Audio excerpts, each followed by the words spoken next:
Hello everyone, welcome here. Getting started for this course.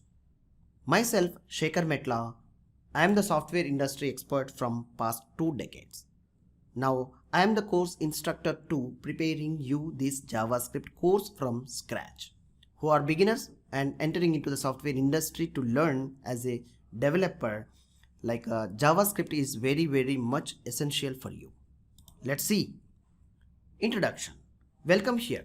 Use this online tutorial to speed up and slow down videos for complete program. Learn at any time from anywhere using internet connected mobile or computer system. Make sure to use of FAQs and practical exercises to get more information. How to get help? Yes, check with your knowledge using documents.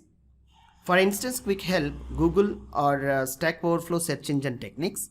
Submit your questions on Ask QA forum for detail on what you have tried with the screenshot of error code practice.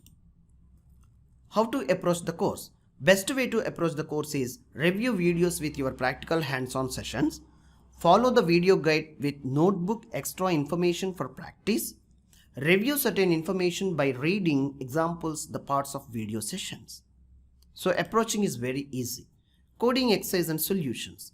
You will be assigned a simple coding exercise of our course journey to be test your skill level, how you are following, which is based on your previous lectures, how you continuing the sessions. Anyhow, you will be guided the solution for the coding exercise. Thank you.